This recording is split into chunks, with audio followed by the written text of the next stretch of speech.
ప్రతి నెల చేనేత ఎగ్జిబిషన్లు పెడతామని వెల్లడించారు మంత్రి సవిత. నీచే హ్యాండ్లూమ్ మార్కెటింగ్ ఎక్స్పోలో మంత్రి సవిత వెల్లడించారు. నేతన్నలకు 365 రోజులు పని కల్పించడమే లక్ష్యం. సంక్రాంతికి చేనేత వస్త్రాలు ధరిద్దామని మంత్రి పిలుపునిచ్చారు. రాష్ట్రంలో చేనేత కార్మికులకు ఆర్థిక భరోసా కలిగించేలా ప్రతి నెల ఎగ్జిబిషన్లు నిర్వహిస్తున్నట్టు రాష్ట్ర చేనేత జౌళి బీసీ మరియు ఈడబ్ల్యూఎస్ సంక్షేమ మంత్రి ఎస్ సవిత వెల్లడించారు. ఎగ్జిబిషన్లో ఎక్స్పోలు నిర్వహణలో చేనేత వస్త్రాలు విక్రయాలు పెరిగాయన్నారు. గురువారం విజయవాడలో నీకే హ్యాండ్లూమ్ మార్కెటింగ్ ఎక్స్పోను మంత్రి ప్రారంభించారు.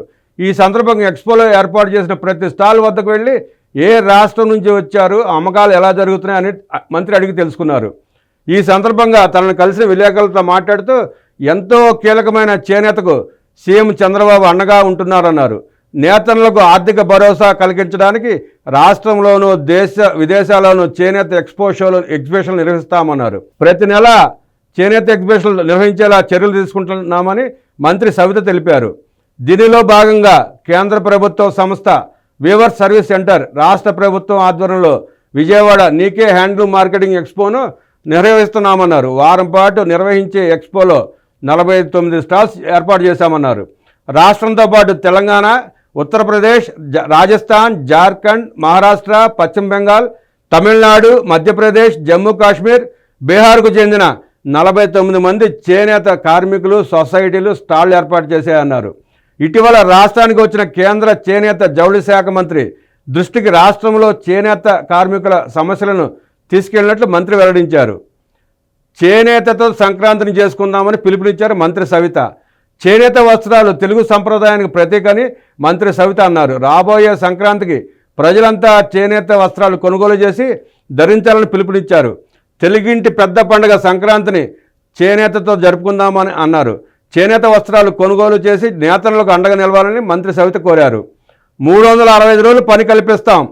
చేనేత కార్మికులకు గౌరవప్రదమైన జీవనం కల్పించడమే సీఎం చంద్రబాబు లక్ష్యమని మంత్రి సవిత తెలిపారు. నీచే హ్యాండ్లూమ్ మార్కెటింగ్ ఎక్స్పో సందర్శించిన అనంతరం ఏర్పాటు చేసిన సభలో మాట్లాడుతూ రాష్ట్రంలో 35 రకాల నాణ్యమైన చేనేత వస్త్రాలను నేతలు తయారు చేస్తున్నారన్నారు. వీటికి కేంద్ర ప్రభుత్వ సంస్థ వీవర్స్ సర్వీస్ సెంటర్ రాష్ట్ర ప్రభుత్వ సహకారంతో మార్కెటింగ్ సదుపాయం కల్పిస్తున్నామన్నారు. చేనేతలకు చంద్రబాబు పాలన ఎప్పుడూ స్వర్ణయుగమేనని మంత్రి వ్యాఖ్యానించారు. గడిచిన 6 నెలల కాలంలో 3 ఆప్కో షోరూములను కొత్తగా ఏర్పాటు చేశామన్నారు.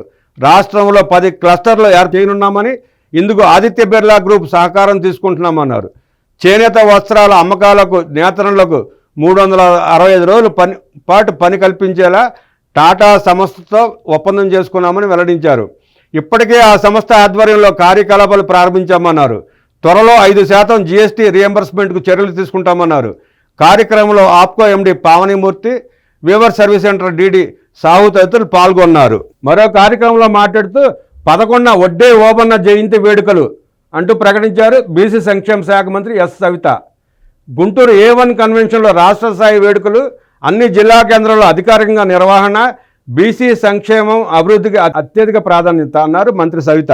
ప్రథమ స్వాతంత్ర సంగ్రామానికి ముందే దక్షిణ భారతదేశంలో బ్రిటిష్ వలస పాలకుల ఆగడాలు, దౌర్జన్యాలకు వ్యతిరేకంగా మొట్టమొదటి స్వాతంత్ర పోరాటం జరిపిన రేనాటి యోధుడు వడ్డే ఓబన్న జయంతి వేడుకలను 11 రాష్ట్ర స్థాయిలోనూ మరియు అన్ని జిల్లా కేంద్రాలను అధికారికంగా నిర్వహించినట్టు బీసీ సంక్షేమ మంత్రి సవిత తెలిపారు. గురువారం రాష్ట్ర సచివాలయం పబ్లిసిటీ సెల్లో మీడియాతో మాట్లాడుతూ సీఎం చంద్రబాబు బీసీల ఆత్మగౌరవానికి పెద్దపీట వేస్తూ విశ్వకర్మ, వాల్మీకి మరియు కనకదాస జయంతులను ఘనంగా నిర్వహించారన్నారు. అలాగే మరో బీసీ ముద్దుబిడ్డ స్వాతంత్ర సమరయోధుడు వడ్డే ఓబన్న జయంతి వేడుకలను 11 గుంటూరు A1 కన్వెన్షన్ హాల్లో అన్ని జిల్లా కేంద్రాల్లో ఘనంగా నిర్వహించేందుకు ఉత్తర్వులు జారీ చేశారన్నారు.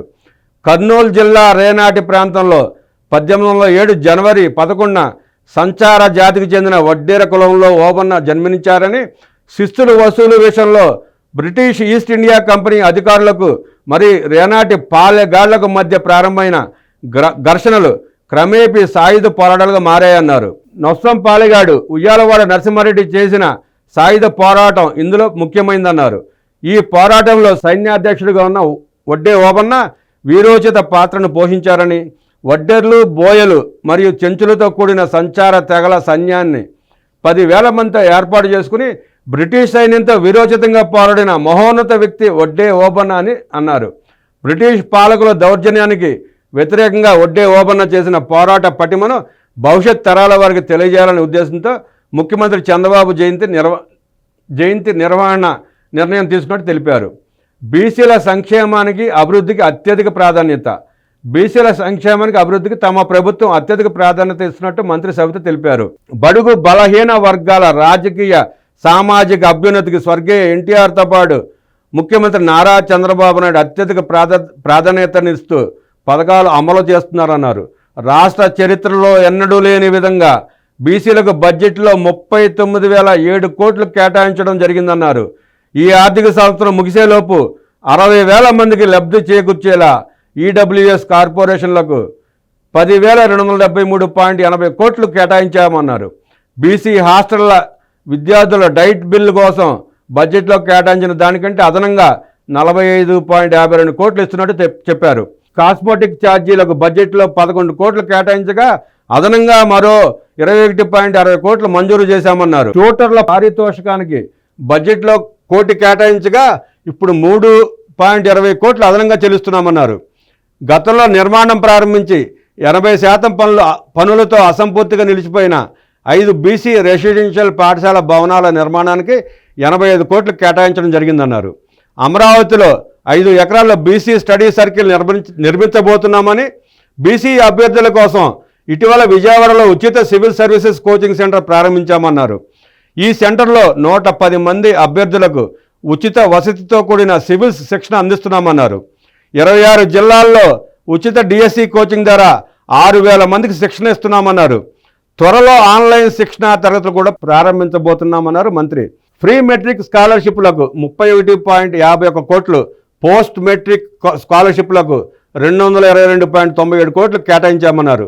ఇటీవల 104 బీసీ హాస్టల్లో ఎస్ఆర్ శంకరన్ రీసోర్స్ సెంటర్లు ఏర్పాటు చేశామని, ఈ సెంటర్ల ద్వారా విద్యార్థులకు ఆంగ్ల భాషా ప్రావీణ్యం పెంచడంతో పాటు విషయ పరిజ్ఞానం పెంపుదలకు ఆయా సబ్జెక్టులో నిపుణులైన అధ్యాపకుల బోధనలు కంటెంట్ను అందజేస్తున్నామన్నారు.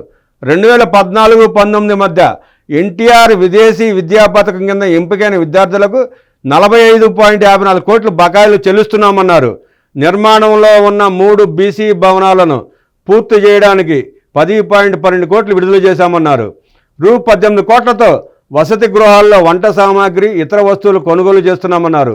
ఇప్పటికే హాస్టళ్లలో ఇన్వర్టర్లను ఏర్పాటు చేశామని, సీసీ కెమెరాలు ఏర్పాటు చేయనున్నట్టు తెలిపారు. 13.10 కోట్లతో వసతి గృహాల మరమ్మతులు చేపట్టామన్నారు. బీసీ యువతకు, మహిళలను ఎంఎస్ఎంఈ ద్వారా పారిశ్రామికవేత్తలుగా రూపొందించే కార్యక్రమాన్ని చేపట్టామని, ఇప్పటికే బీసీ కార్పొరేషన్ల ద్వారా యూనిట్ల ఏర్పాటుకు దరఖాస్తులు స్వీకరిస్తున్నామన్నారు.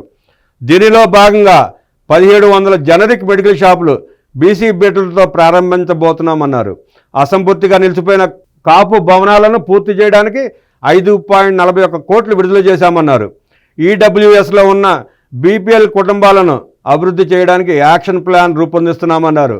ఏపీ బ్రాహ్మణ క్రెడిట్ కోఆపరేటివ్ సొసైటీ మాదిరిగా ఇతర ఈడబ్ల్యూఎస్ కార్పొరేషన్లకు కోఆపరేటివ్ క్రెడిట్ సొసైటీలు ఏర్పాటు చేసి వ్యక్తిగత గ్రూప్ రుణాలు అందించాలని నిర్ణయించినట్టు తెలిపారు. దీనిలో భాగంగా ఏపీ ఆర్యవైశ్య రెడ్డి కమ్మ కోఆపరేటివ్ సొసైటీల ఏర్పాటుకు చర్యలు తీసుకుంటున్నామని మంత్రి సవిత తెలిపారు.